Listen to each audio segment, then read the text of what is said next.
He's pretty confident in their own skin, but I mean, Tim, you and him were going back and forth on the now so-called Donaldson deal, the deal that DEP used to restore the government.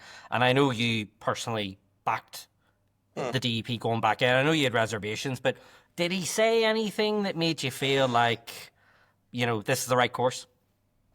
I think that, as I said in the interview there, I don't think you bring any unionists on this in this podcast who wouldn't say mutual enforcement is the way forward. I just don't see how we get there.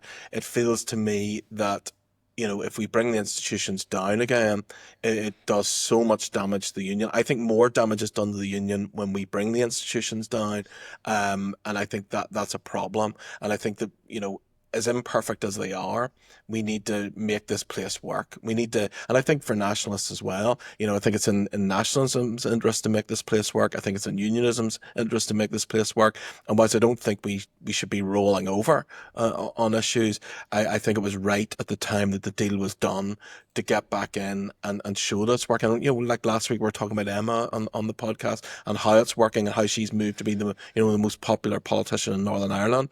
And I think, we can see that, a Stormont that works is a Stormont that benefits the union. And I think that, we need to, move to try and get those institutions reformed to make them Yeah, work.